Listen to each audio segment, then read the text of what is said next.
Audio Jungle.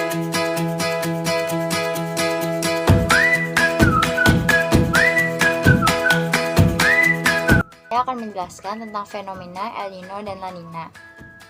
Curah hujan merupakan salah satu unsur iklim yang sangat penting. Namun, keberadaannya secara spasial dan temporal masih sulit diprediksi. Selain sifatnya yang dinamis, proses fisik yang terlibat juga sangat kompleks. Ketidakpastian hujan ini semakin besar ketika terjadi anomali iklim berupa El Nino dan La Nina.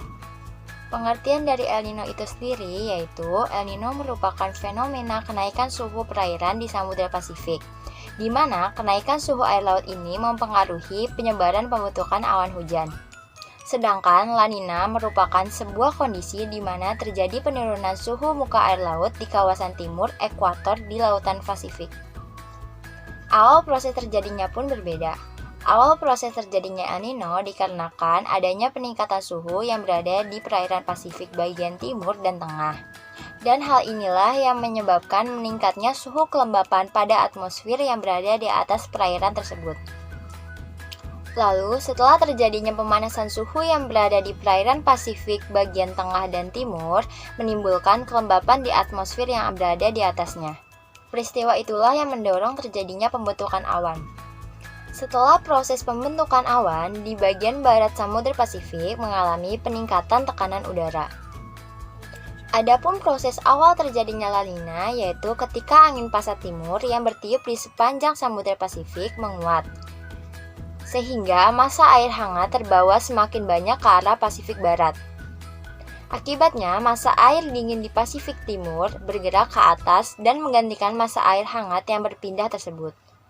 Hal ini disebut juga dengan upwelling. Dengan pergantian massa air itulah suhu permukaan laut mengalami penurunan dari nilai normalnya. Untuk materi selanjutnya dijelaskan oleh teman saya, Saudari Putri Novita Sari. Assalamualaikum warahmatullahi wabarakatuh. Perkenalkan, nama saya Putri Novita Sari, NIM 11930003. Di sini saya akan menjelaskan materi yang sudah dijelaskan oleh rekan saya, Velia Reza, sebelumnya tentang dampak fenomena El Nino dan La Nina yang terjadi di dunia. Terdapat dampak fenomena El Nino yang terjadi di dunia itu, contohnya adalah banjir bandang yang melanda Ekuador di Amerika Selatan. Dampak dari fenomena La Nina yang terjadi di dunia itu contohnya adalah udara yang lebih hangat pada bagian bumi tenggara, sedangkan pada barat laut udaranya itu menjadi lebih dingin. Dan sering terjadinya hujan di daerah Pasifik seperti Malaysia dan bagian utara Australia. Selain dampak El Nino dan La Nina di dunia, terdapat juga dampak El Nino dan La Nina di Indonesia. Nah, contoh dari dampak El Nino di Indonesia itu adalah menghambatnya pertumbuhan awan hujan di wilayah barat dan dapat memicu kekeringan. Akibat kekeringan tersebut itu akan mengalami kebakaran hutan. Dan terdapat juga dampak La Nina di Indonesia itu contohnya adalah hujan turun lebih banyak sehingga dapat menimbulkan banjir. Lokasi yang terkena dampak dari El Nino La Nina itu adalah contohnya itu pada lokasi dampak dari El Nino itu, wilayah yang terkena dampak dari fenomena El Nino itu adalah Sumatera Selatan, Jawa, dan Kalimantan Barat. Sedangkan lokasi dampak dari La Nina itu, wilayah yang terkena dari fenomena La Nina itu adalah Sumatera, Jawa, Sulawesi bagian timur, Papua bagian tengah, dan Kalimantan.